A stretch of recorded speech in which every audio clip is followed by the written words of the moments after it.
Hello dear students, welcome to academy of science. तो last lecture में हम बात कर रहे थे फर्स्ट ऑर्डर रिएक्शन की कंसंट्रेशन से रिलेटेड क्वेश्चंस के बारे में। फर्स्ट ऑर्डर रिएक्शन के टाइम से रिलेटेड क्वेरीज के बारे में हम बात कर चुके हैं और आज इस टॉपिक में, इस वीडियो में हम बात करने वाले हैं फर्स्ट ऑर्डर रिएक्शन की प्रोग्रेस को मॉनिटर करने के कुछ एक्सपेरिमेंटल मेथड्स के बारे में। कुछ हम ऐसे तरीके सीखने वाले हैं, ऐसे नए मेथड सीखने वाले हैं जिनकी हेल्प से एक्चुअल में फर्स्ट ऑर्डर रिएक्शन की प्रोग्रेस को मॉनिटर किया जाता है।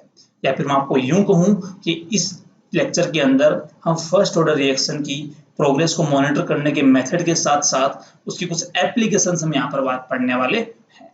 ठीक है, तो चलिए शुरू करते हैं। सबसे पहले मैं आपको एक छोटा सा डिफरेंस आपको क्या समझा रहा हूँ वो समझिए ध्यान से। मान लीजिए कि कोई केमिकल रिएक्शन आपके पास है जिसमें ए गैस जो है वो कन्वर्ट हो रहा है to B gas plus C gas में। बात क्लियर है यहां तक? ये एक फर्स्ट ऑर्डर रिएक्शन है, तो इसको जो रेट कांस्टेंट मैंने बोल दिया के सेकंड इनवर्स। ठीक है, आपको मैंने कहा कि इस रिएक्शन को डील करना है, इस रिएक्शन को हमें सोल्व करना है, तो आपके पास तीन तरीके होते हैं इस रिएक्शन को डील करने के। पहला तरीका, फर्स्ट मेथड, आप इस रिएक्शन को डील कर सकते हैं in terms of number of moles. कैसे डील करेंगे कि सर जब टाइम 0 था तब ए के हमने मोल लिए थे n0, इनिशियल मोल कितने लिए थे हमने n0 लिए थे, और जब टाइम ही 0 है तो अब तक बी और सी तो बने नहीं होंगे, तो बी कितना होगा शुरू में 0 और सी भी कितना होगा शुरू में 0। टाइम टी पर मान लीजिए कि ए जो है वो n0 में से x डिसोसिएट हो गया, तो a के x डिसोसिएट होने से b कितना बनेगा, b बन जाएगा 2 into x। कैसे पता चला? तो ये चीज हमें बताती है स्टोइकियोमेट्री, और यहाँ पर a का कोफिशिएंट 1 है, b का कोफिशिएंट 2 है, c का कोफिशिएंट 3 है। तो स्टोइकियोमेट्री हमें यहाँ पर बता देगी कि अगर a का 1 मोल डिसोसिएट होगा तो b के 2 मोल बनेंगे, c का 1 बनेगा। तो अगर a का x मोल डिसोसिएट होगा तो b के कितने होंगे 2x और c के कितने बन जाएंगे x। बात समझ में आई?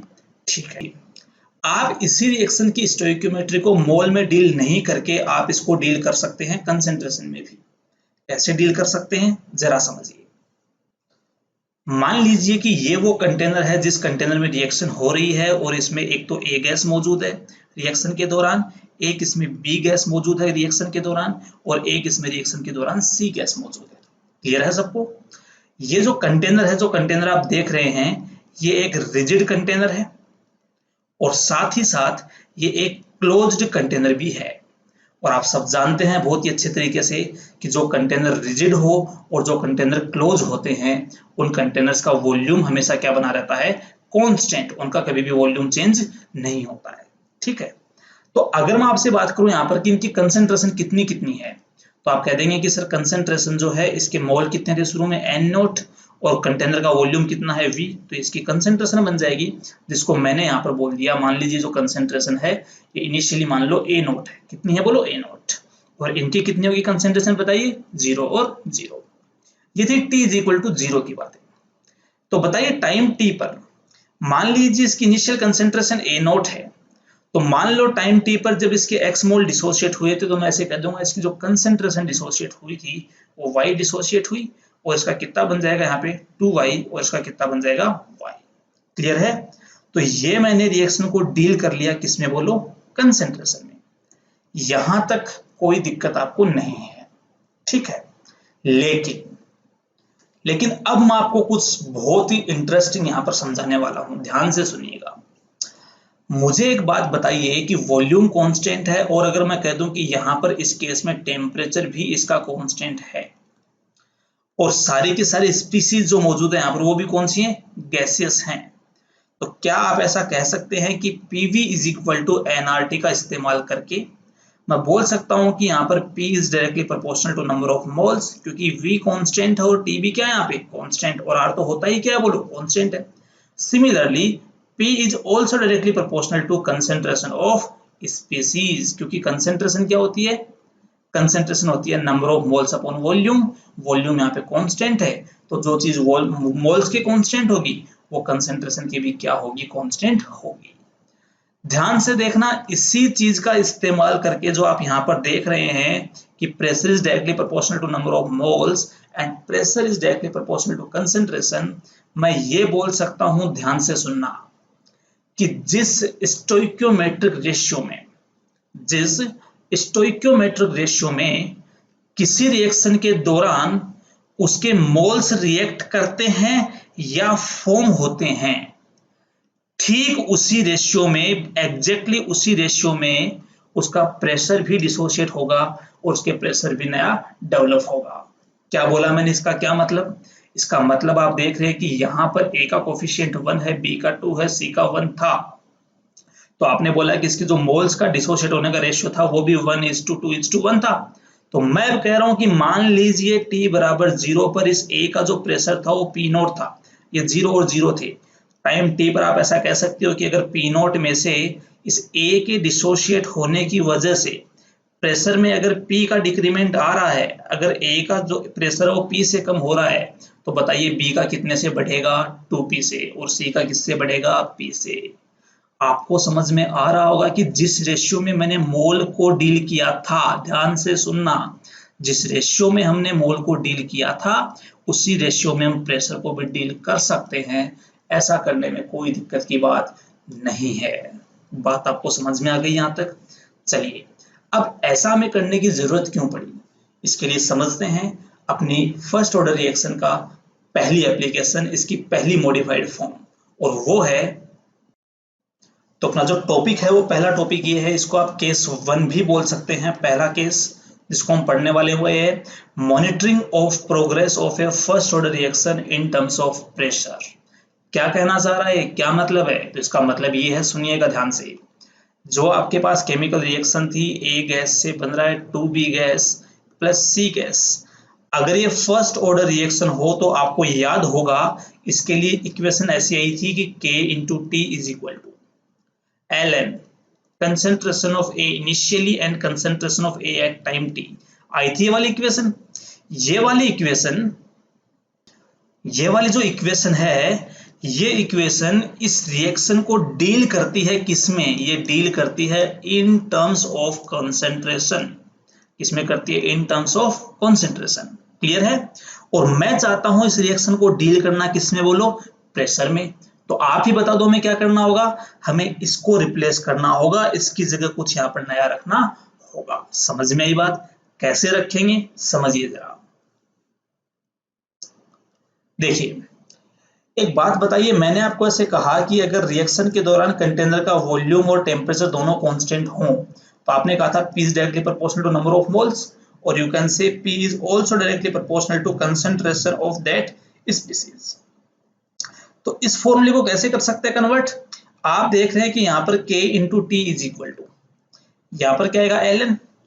क्या मैं A नोट जो है, A नोट किसकी कंसेंट्रेशन है? A की। तो क्या मैं ऐसे कह सकता हूं कि A का जो प्रेशर है, मैं यहाँ पर रिएक्टेंट की बात कर रहा हूं, A का प्रेशर मैं इनिशियली मान रहा हूं P नोट, A का प्रेशर शुरू में कितना मान रहे हैं? P naught. It is directly proportional to concentration of A। ध्यान रहे यहाँ पर मैं P के प्रेशर की बात कर रहा हूं, ठीक है? ये डायरेक्टली प्रोपोर्शनल किससे होगा? A नोट के। और जो A का जो प्रेशर है वो T टाइम पर it will be directly proportional to concentration of A at time T। तो आप क्या कर सकते हैं? आप A नोट की जगह पुट कर सकते हैं P नोट, और आप KT की जगह क्या पुट कर सकते हैं? P at time T। लेकिन ये केवल किसके लिए? This pressure is of A, ये मैं A की ही बातें कर रहा हूं। तो आप ये वाला फॉर्मूला यूज करके इस रिएक्शन को, जो पहले कंसेंट्रेशन की टर्म्स में थी जो इक्वेशन, आप उसको कन्वर्ट कर सकते हो किसमें? In terms of pressure. आपको ये बात समझ में आ गई होगी। क्लियर है? चलिए, इसी को मैं आपको अप्लाई करके दिखाता हूं एक रिएक्शन पे। और वो ये, जैसे मान लीजिए ये रिएक्शन है, ए गैस से 2B gas plus C gas बन रहा है। इनिशियल प्रेशर इसका P नोट 0 टाइम T पे इसका प्रेशर आप मान लीजिए P नोट माइनस P, ये 2P, और ये कितना बन जाएगा यहाँ पर P। तो आपके पास इक्वेशन ये आई थी KT is equal to ln, ऊपर आया था P नोट अपॉन PA, किसके लिए? P एट टाइम T, किसके लिए? A के लिए। तो आप यहां पर देख के बताइए कि A का इनिशियल प्रेशर कितना है? P नोट है। A का प्रेशर P टी टाइम पर कितना है, यहाँ पर पी नॉट माइनस पी है। तो आपको कैसे भी करके इस क्वेश्चन के अंदर जो आपको इंफॉर्मेशन दे रखी है उस इंफॉर्मेशन को जैसे तैसे कैसे भी यूज करके कहीं से भी आपको वैल्यू लेके आनी है, किसकी, पी नॉट की और पी की।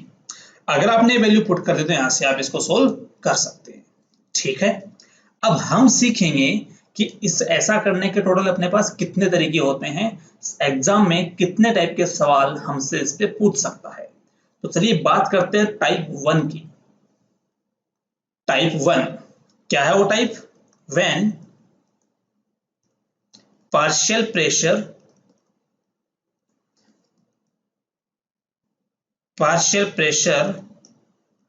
of reactant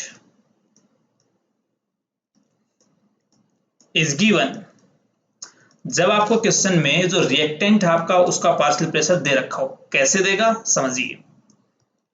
जैसे मान लो इस टाइप की आपको एक टेबल दे रखी है, उस टेबल के लिए आपको रिएक्शन दे रखी है कि वही अपना एक वही रिएक्शन मान लेते हैं कि ए से बन रहा है 2b प्लस क्या बन रहा है, सी गैस बन रहा है। ठीक है, और आपको क्वेश्चन में ऐसे दिया हुआ है, यहाँ तो लिखा हुआ टाइम, यहाँ पर टाइम दे रखा है 0, टाइम यहाँ पर मिनट में बोल रहा है।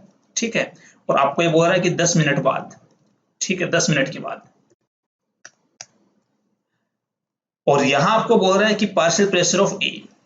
आपको कह रहा है कि शुरू में उसका जो पार्शियल प्रेशर था वो था 200, 10 मिनट बाद उसका जो प्रेशर वो कितना हो जाएगा 160।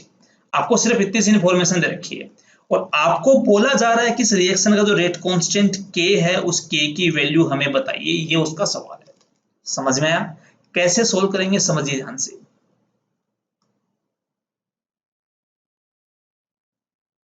तो अपने पास इसके लिए इक्वेशन क्या बन रही थी, अभी थोड़ी देर पहले मैंने देखा इक्वेशन बन रही थी KT is equal to LN, ऊपर था P नोट, P नोट मतलब ए का इनिशियल प्रेशर, नीचे था P एट टाइम T मतलब ए का टाइम T पर प्रेशर। बताइए K की वैल्यू कितनी है, यहाँ से 1 अपॉन टाइम कितना दे रखा आपको, टाइम 10 मिनट, तो T is equal to 10 minute यहाँ पे टाइम रख देंगे।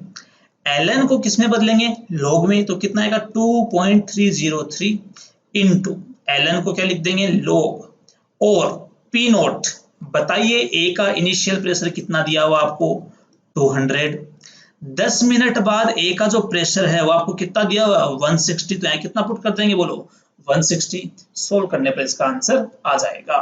तो आपको यहाँ तक क्वेश्चन दिया हुआ था और आपने ये वाली इंफॉर्मेशन यूज करके इस क्वेश्चन को सोल्व कर लिया। ये था पहला टाइप, टाइप फर्स्ट, जब आपको यहाँ पर रिएक्टेंट का पार्शियल प्रेशर गिवन हो तब। ठीक है, सबसे आसान सा सवाल था ये जो हम कर चुके हैं। क्लियर है यहाँ तक। अब हम बात करने वाले हैं इसके सेकंड टाइप की, जब आपको जो रिएक्टेंट है उसका पार्शियल प्रेशर नहीं देके कोई और इंफॉर्मेशन दे रखी हो, और वो है, ध्यान से समझिएगा, सवाल लगभग इसी पे पूछा जाता है, और वो है when total pressure of reaction mixture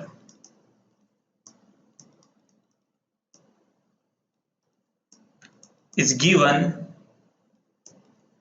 at different time। अलग अलग केस में अलग अलग टाइम पर आपको उस रिएक्शन मिक्सचर का टोटल प्रेशर दे रखा हो तब कैसे डील करेंगे, और इसका एग्जांपल आपके सामने है।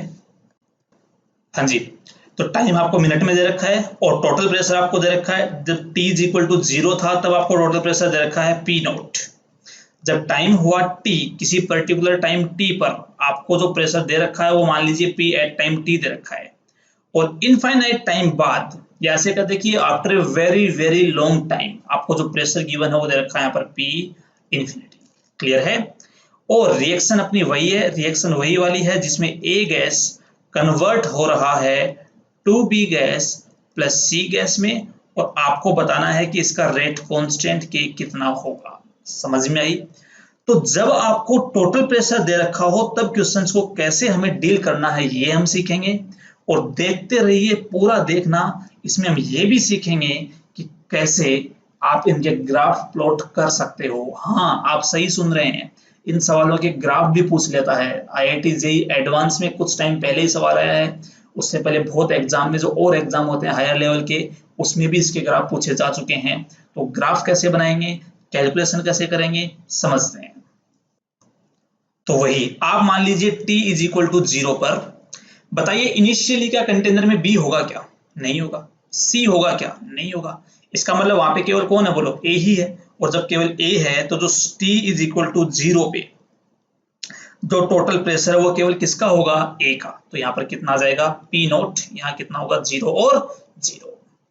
टाइम t पर मान लीजिए p नोट में से p डिसोशिएट हुआ है तो ये कितना बनेगा? 2p। ये कितना बन जाएगा बोलो? p।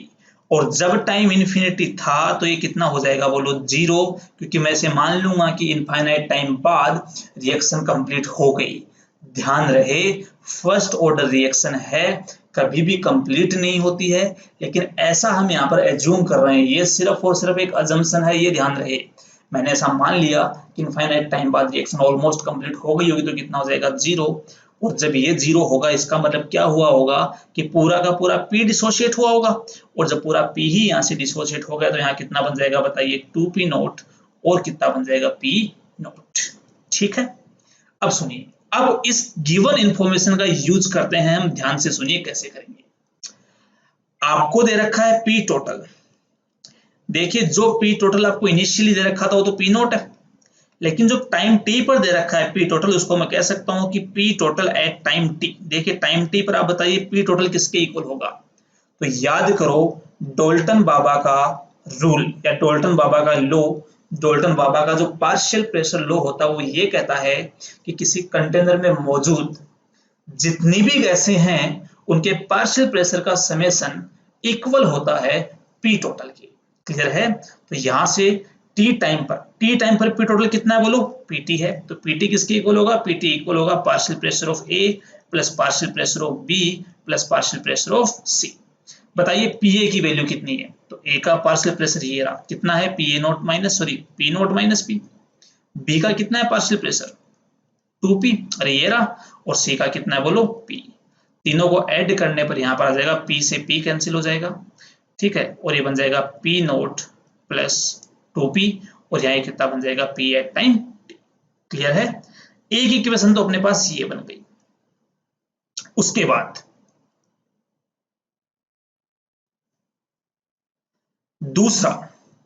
दूसरी इक्वेशन बनेगी आपको इनफाइनाइट टाइम पर जो p टोटल दे रखा हो, कितना दे रखा है इक्वेशन में? p infinity. तो यहां पर जब आप p इन्फिनिटी लिखेंगे तो बताइए इस टाइम पर a का प्रेशर कितना? 0। b का कितना? 2p note. और c का कितना है बोलो? p नोट है। तो अपने पास p infinity is equal to 3p naught. दूसरी इक्वेशन अपने पास यहां बन चुकी है। इस बार यही वो दो इक्वेशन हैं जिनकी हेल्प से हम इस फर्स्ट ऑर्डर रिएक्शन के लिए रेट कांस्टेंट की वैल्यू कैलकुलेट करने वाले हैं। और अब आप मुझे बताइए कि वो कौन सा फॉर्मूला होता है रेट कांस्टेंट का इन टर्म्स ऑफ प्रेशर, जो हमने अभी भी देखा था। वो फॉर्मूला होता है क्या? K into T is equal to ln P naught upon P naught minus P। अरे बताइए A का जो A गैस थी उसका इनिशियल प्रेशर कौन है? P note. और टाइम T पर कितना है pressure? P naught minus P। तो आप मन ही मन सोच रहे होंगे, ध्यान से सुनना भी ये बात, आप मन ही मन ये सोच रहे होंगे कि सर अगर आप हमें कहीं से भी P नोट और P की वैल्यू बता दो तो हमारा काम हो जाएगा भाई, हमारा सवाल सोल्व हो जाएगा। तो वो P नोट और P की वैल्यू यहाँ पर कितने वेरिएबल हुए? 2। तो 2 वेरिएबल निकालने के लिए आपको सवाल में क्या क्या गिवन हो सकता है वो समझिए। या तो आपको सवाल में आपको वैल्यू बता देगा किसकी? P नोट और PT की। ध्यान से सुनना। या तो क्वेश्चन में आपको वैल्यू किसकी देगा? P नोट और PT की, क्योंकि आपको 2 वेरिएबल निकालने, 2 इन्फॉर्मेशन दे रखी है, आपका काम हो जाएगा। अगर इनकी वैल्यू नहीं बताई तो वो आपको वैल्यू किसकी देगा बोलो? PT और P इन्फिनिटी की। मैं आपको दोनों ही केस में सवाल करने का तरीका सिखा रहा हूं, मेरी बात ध्यान से सुनना। आपको सुनिए ध्यान से, आपको इस फॉर्मूले से क्वेश्चन को सोल्व करना है। सोल्व करने के लिए आपको P नोट चाहिए और P चाहिए। तो इसके लिए 2 इन्फॉर्मेशन चाहिए आपको। वो 2 इन्फॉर्मेशन कौन कौन सी हो सकती है? या तो इनिशियली दे दे और टाइम t पे प्रेशर दे दे, या आपको फिर टाइम t और इन्फिनिटी पे आपको प्रेशर बता दे। सबसे पहले मैं आपको ये सिखा रहा हूं, जब आपको इनिशियली प्रेशर दे रखा हो और टाइम t पे प्रेशर दे रखा हो तब कैसे सोल्व करेंगे। तो याद रखना इस इक्वेशन को, ये वाली इक्वेशन, इससे हम बात करने वाले हैं, क्योंकि t टाइम पर प्रेशर देने का मतलब है आप ये वाली इक्वेशन इसके लिए लिख लोगे। कैसे करेंगे समझिए। इक्वेशन क्या थी? pt is equal to P naught plus कितना था बोलो? 2p। और एक हमें इनिशियल प्रेशर दे रखा है। तो एक काम करिए, यहां से P की वैल्यू कैलकुलेट कर लीजिए। तो P की वैल्यू कैलकुलेट करने पे कितनी आएगी, वो आ जाएगी PT minus P not by 2। आप देख रहे हैं कि हमें इस P की वैल्यू कैलकुलेट करनी थी, और किससे करनी थी बोलो, P नॉट और PT से, क्योंकि अब मैं क्या मान रहा हूं कि हमें क्वेश्चन में क्या दे रखा है, हमें क्वेश्चन में P नॉट और PT दे रखा है। क्या हमने PT और P नॉट की टर्म्स में P की वैल्यू कैलकुलेट कर ली क्या, यस, तो अपना काम हो गया। इक्वेशन बन जाएगी KT इज इक्वल टू कितना आएगा, यहाँ से आ जाएगा ln, ऊपर क्या आएगा P नॉट, नीचे क्या आएगा P नॉट, माइनस क्या आएगा यहाँ पर P, और P की वैल्यू ये रख देंगे, तो यह आ जाएगा PT minus P not by 2। Solve कर लो इसको, ln 2 ऊपर चला जाएगा, ये बनेगा 2P नॉट, यहाँ पर इसको मल्टीप्लाई करोगे तो 2 आएगा, 2P नॉट, ये माइनस माइनस प्लस, ये बन जाएगा 3P naught minus PT is equal to कितना बन जाएगा K इंटू टी। आप इस तरीके से इसको सोल्व कर सकते हो। जब आपको क्वेश्चन में दे रखा हो PT एंड P इंफिनिटी दे रखा हो, तो PT वाली इक्वेशन क्या आई थी, PT वाली इक्वेशन तो देखो ये सेम ही रहेगी जैसे ये वाली रहेगी, तो वो तो बन जाएगा P not plus 2P, equation 1। और जो P इंफिनिटी वाली इक्वेशन है वो आपने अभी भी देखी थी, ये वाली, ये बन जाएगी PT is equal to 3P naught, PT is equal to 3P naught, दो इक्वेशन है। और इसके बाद जो ये वाली इक्वेशन है, इसमें आप ऐसा कर सकते हो कि जो P नॉट है उसकी जगह तो पुट कर दो कितना P इंफिनिटी बाई 3, प्लस यहाँ पर कितना बन जाएगा बोलो 2P, यही तो आएगा। और यहाँ से आप P की वैल्यू कैलकुलेट कर लो, तो P की वैल्यू आ जाएगी यहाँ से कितनी, कुछ आएगी इतनी 3PT minus P infinity by 6। ठीक है, ये वाला P और ये वाला P नॉट इस इक्वेशन में पुट कर देते हैं, इस वाली इक्वेशन में, आंसर आ जाएगा। तो सोल्व करेंगे तो अपने पास जो बेसिक इक्वेशन बनेगी इसकी, तो इसको सोल्व करते हैं आगे। अपने पास अपने बेसिक इक्वेशन कौन सी थी, ln P not upon P not minus P, value put कर दीजिए आप। तो ln P नॉट की वैल्यू कितनी है बोलिए, P infinity by 3, P not कितना है P infinity by 3, minus P कितना है, P है 3PT minus P infinity by 6। Solve कर लो इसको, तो ln, देखिए नीचे वाले का एलसीएम लेंगे तो आप यहाँ से 6 आएगा, ठीक है, उस 6 से 3 2 टाइम्स कैंसिल होगा, तो 2 चला जाएगा ऊपर, तो ऊपर आ जाएगा 2P इंफिनिटी, नीचे नीचे यहाँ पर ये बन जाएगा 2P नॉट, तो यहाँ से आएगा, अरे एलसीएम लेके सोल्व कर लेना, 2P नॉट तो यहाँ से आएगा, और माइनस माइनस प्लस का P इंफिनिटी, तो यहाँ पर कितना आ जाएगा, यहाँ आ जाएगा 3P इंफिनिटी माइनस कितना बन जाएगा P into T, 3P infinity minus 3PT। Solve करने पर इस तरीके से इसका आंसर आ जाएगा। तो आपने ये देखा कि जब आपको P नॉट और PT दे रखा हो तब तो ये फॉर्मूला बन जाएगा इसी का, जब आपको PT और P इंफिनिटी दे रखा हो तब जो फॉर्मूला बनेगा वो ये वाला बन जाएगा। बात समझ में यहाँ तक, ठीक है।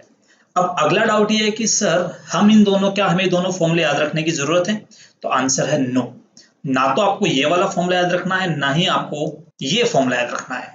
ये सिर्फ आप डिराइव करना सीख लो कि कैसे डिराइव करेंगे, जब क्वेश्चन आए तो वहां पर क्वेश्चन के अकॉर्डिंग आप डिराइव कर लेना और उससे आंसर आ जाएगा। चलिए शुरू करते हैं इस पे अपना पहला सवाल। देखिए न्यूमेरिकल्स की प्रैक्टिस होना बहुत जरूरी है इसमें, तो इस पे न्यूमेरिकल कर रहे हैं हम एक, जिसमें ए गैस कन्वर्ट हो रहा है 3B प्लस C में। इसका rate constant K minute inverse है, जहां से प्रूव हो रहा है कि रिएक्शन कौन सी है, फर्स्ट ऑर्डर है, ठीक है। और मुझे बोला गया कि after 50 minute total pressure is 360 mmHg। तो आप देख रहे हैं यहाँ से मुझे ये 50 मिनट पर प्रेशर बता रहा है, मतलब ये मुझे किसकी वैल्यू दे रहा है, ये मुझे PT की वैल्यू दे रहा है, कितनी दे रहा है 360 mmHg, वो भी कौन सा, total pressure. And after a very long time total pressure is 400 mmHg। जब बहुत देर बाद ये 400 mmHg बोल रहा है टोटल प्रेशर, इसका मतलब P इंफिनिटी आपको बता रहा है।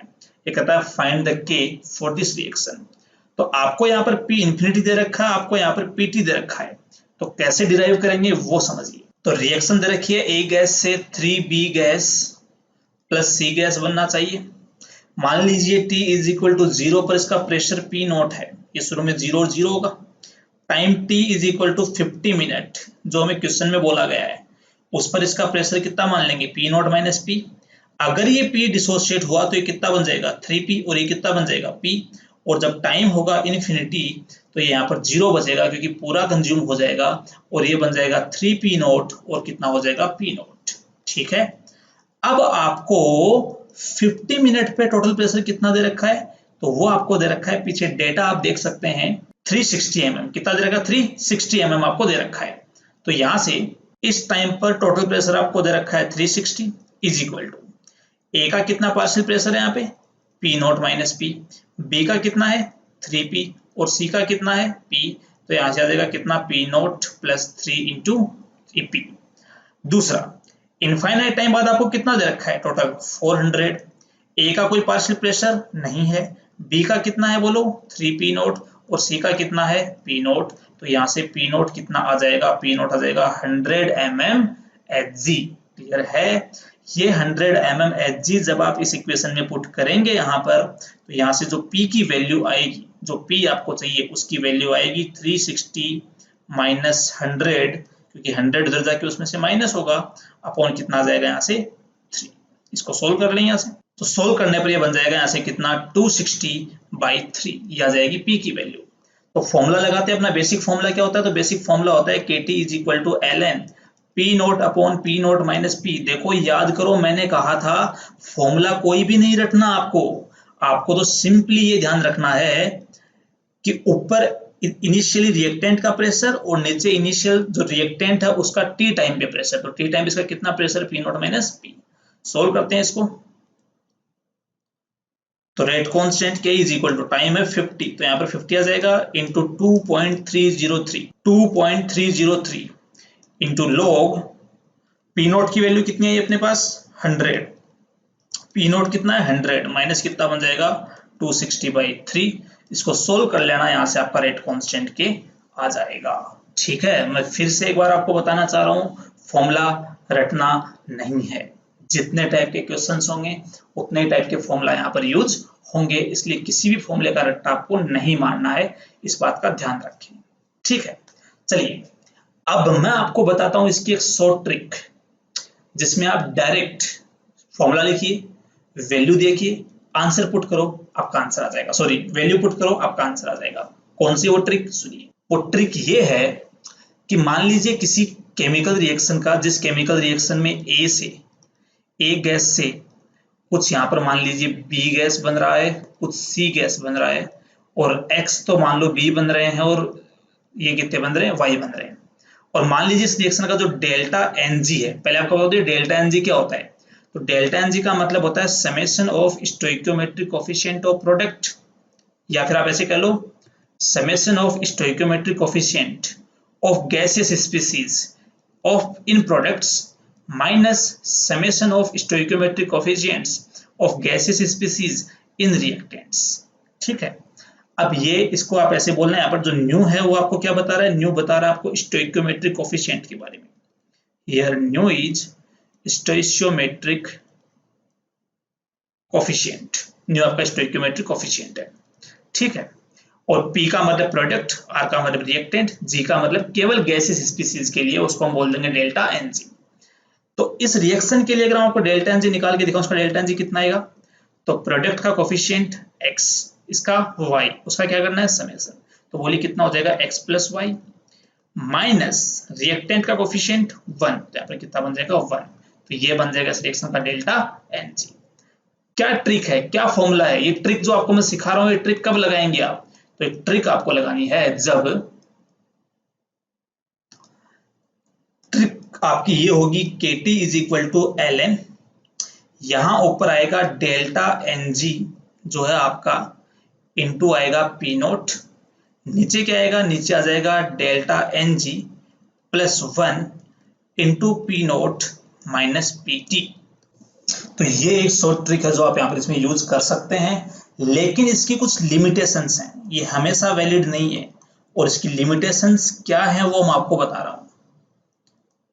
वो ये है कि पहली बात तो उस रिएक्टेंट का कोफिशिएंट 1 होना चाहिए, पहली इसकी लिमिटेशन क्या है कि इसका कोफिशिएंट 1 होना चाहिए। ये बात कॉपी में नोट कर लेना कि ये जो शॉर्ट ट्रिक मैंने आपको बताई है, जो शॉर्ट ट्रिक आप देख रहे हैं ये वाली, उसको यूज करने की लिमिटेशन क्या है, इसकी लिमिटेशन है कि इस रिएक्टेंट का कोफिशिएंट 1 होना चाहिए और सारी की सारी स्पीसीज जो आप देख रहे हैं, चाहे वो रिएक्टेंट हो चाहे वो प्रोडक्ट है, वो गैसियस होनी चाहिए। मतलब ये केवल उन्हीं के लिए वैलिड है जिसमें सारी की सारी गैसियस स्पीसीज हैं और रिएक्टेंट का कोफिशिएंट कितना 1। ये ट्रिक केवल उन्हीं के लिए वैलिड है।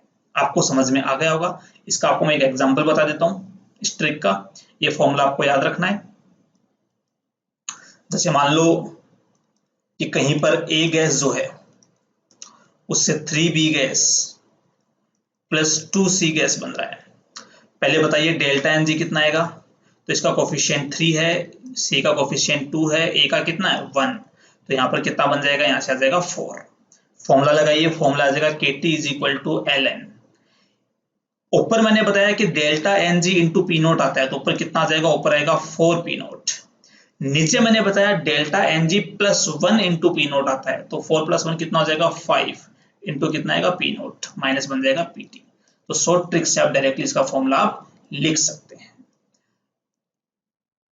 तो ये थे सेकंड टाइप के क्वेश्चंस जिस पर आपको प्रेशर की वैल्यूज देके आपसे सवाल पूछ सकता है। पहला कौन सा था, याद करो पहला कौन सा था जिसमें रिएक्टेंट का पार्शियल प्रेशर गिवन हो। सेकंड कौन सा था जिसमें आपको टोटल प्रेशर गिवन हो।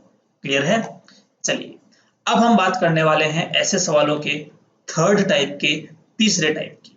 तो ये है तीसरा टाइप जिसमें जिस रिएक्शन में, जिस कंटेनर में आप रिएक्शन करवा रहे हैं उसमें एक इनर्ट गैस भी वहां पर मौजूद होती है।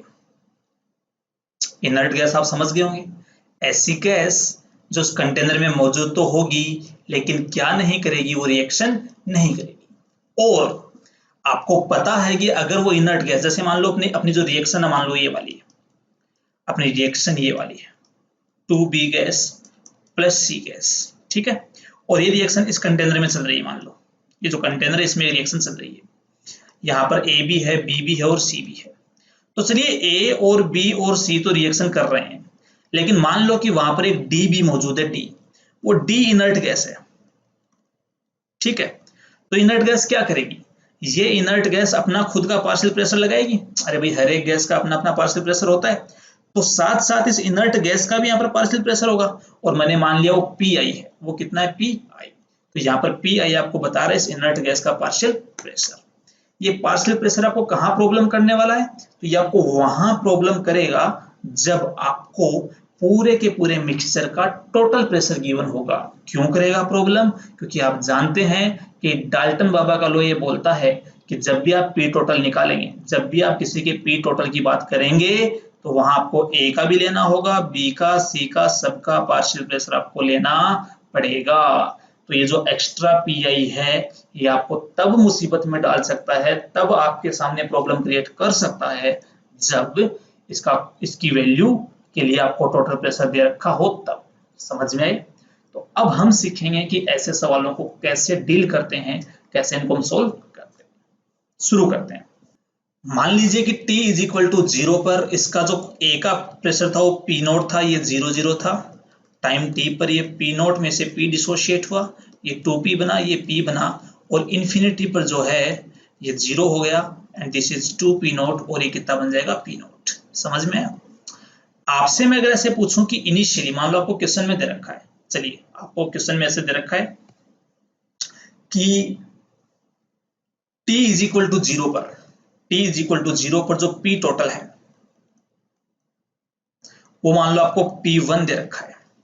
तो बताइए P1 किसके इक्वल होगा, ये P1 बताओ T बराबर 0 पर कंटेनर में कौन कौन है। तो T बराबर 0 पर कंटेनर में एक तो A है और एक वो इनर्ट गैस है जो साथ में मिली हुई है। तो यहां पर इसका जो प्रेशर हो किसके इक्वल होगा, बोलो, A का प्रेशर प्लस इनर्ट गैस का प्रेशर कितना हो जाएगा PI। टाइम T पर, T टाइम पर मान लीजिए आपको प्रेशर P2 दिया हुआ, जो टोटल प्रेशर हो कितना दे रखा है P2। तो यहाँ पर P2 किसके इक्वल होगा, A का पार्शियल प्रेशर, और वो कितना है P naught minus P, plus और कौन होगा B का पार्शियल प्रेशर, वो कितना है 2P, प्लस कौन होगा C का पार्शियल प्रेशर, वो कितना होगा P, और एक साथ में कौन होगी इनर्ट गैस। तो इसको सोल्व कर लो। सोल्व करने से यहाँ पर जो P2 की वैल्यू आएगी वो कितनी आ जाएगी, वो आ जाएगी P naught plus 2P plus PI। एक इसका आपको ध्यान रखना है। और जो इन्फिनिटी टाइम आएगा P इन्फिनिटी, इस P इन्फिनिटी पर इसकी वैल्यू कितनी हो जाएगी 3P नोट 2p0 तो इसकी, p0 इसकी, और एक क्या बन जाएगा, इनर्ट गैस की। तो आप यहाँ पर क्या नोटिस कर रहे हैं, जगह जगह आप नोटिस कर रहे हैं कि ये जो इनर्ट गैस है ना, ये किसी से रिएक्शन भी नहीं कर रही, लेकिन ये किसमें कंट्रीब्यूशन कर रही है, ये कंट्रीब्यूशन कर रही है टोटल प्रेशर में कंट्रीब्यूट कर रही है। तो ऐसे सवालों को कैसे हम सोल्व करेंगे, ये हमें सीखना है। आपको पता है कि ऐसे क्वेश्चंस को सोल्व करने के लिए हमें तो पी नोट की वैल्यू चाहिए, एक हमें किसकी चाहिए बोलो, पी की वैल्यू। तो हम इन तीन इक्वेशंस को सोल्व करके इन्हीं की वैल्यू निकालने की कोशिश करेंगे। कैसे करेंगे जरा समझते हैं। तो सोल्व कैसे करेंगे समझिए यहाँ पर। तो जो अपनी पहली इक्वेशन आप देख रहे हैं यहाँ पर, इस पहली इक्वेशन से, ये जो इक्वेशन है इससे मैं ऐसे कह सकता हूँ कि P1 की जो वैल्यू है वो इक्वल है किसके, P naught plus P I के। ठीक है, तो यहां से आप जो P नोट है उस P नोट की वैल्यू क्या निकाल सकते हैं, P नोट की वैल्यू ऐसे कितनी आ जाएगी, P1 माइनस पी आई। एक तो इसका ध्यान रखिए, जब आप इस P नोट की वैल्यू यहाँ पर रखेंगे, किसमें, इसमें रखेंगे, तो यहाँ से जो P2 की वैल्यू कितनी आ जाएगी, वो आ जाएगी P1 minus P I plus 2p plus P I. तो पी आई से पी आई कैंसिल, और यहाँ से कितना बन जाएगा लोग, P1 प्लस 2p। इसी तरीके से जो ये थर्ड वाली इक्वेशन है, आप इसमें P नोट की वैल्यू रख के इसको आगे सोल्व कर सकते हैं।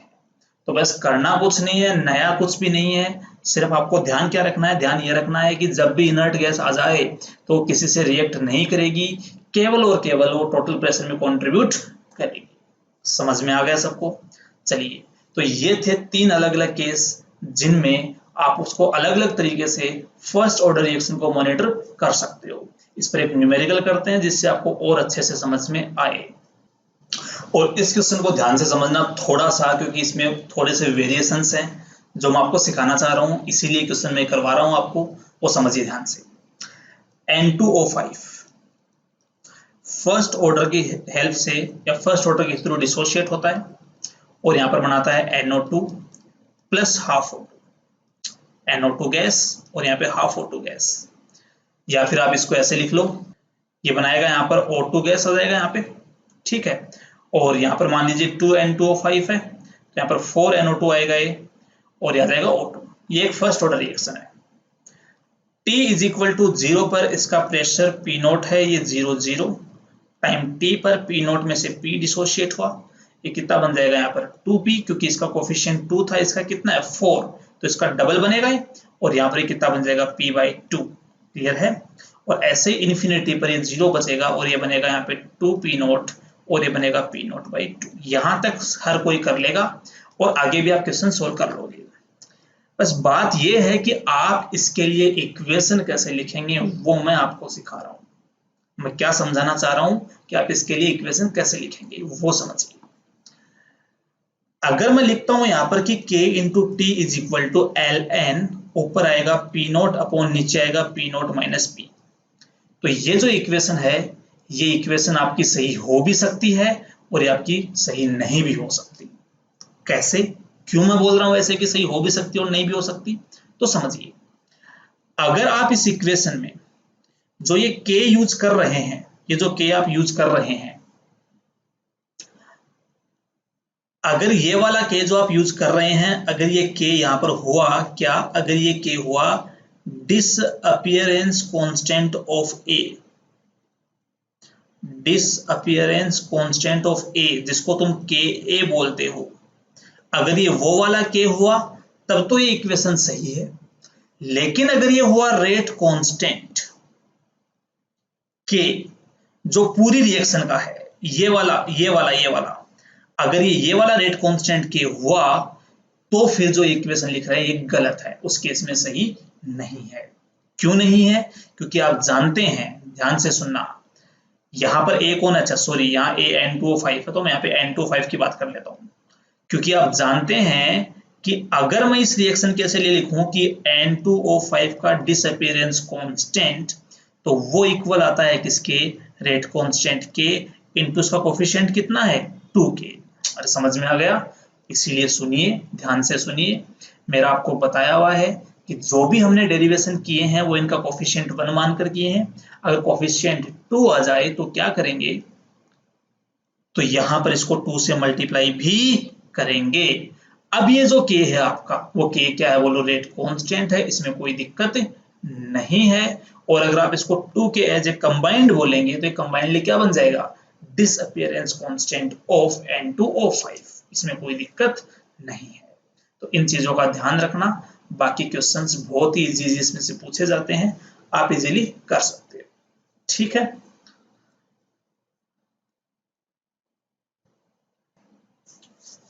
तो उम्मीद है इस वीडियो में आपने कुछ नया सीखा होगा।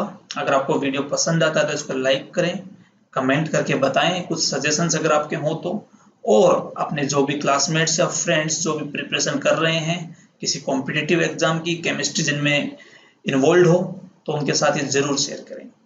मिलते हैं अगले वीडियो में। Thank you very much.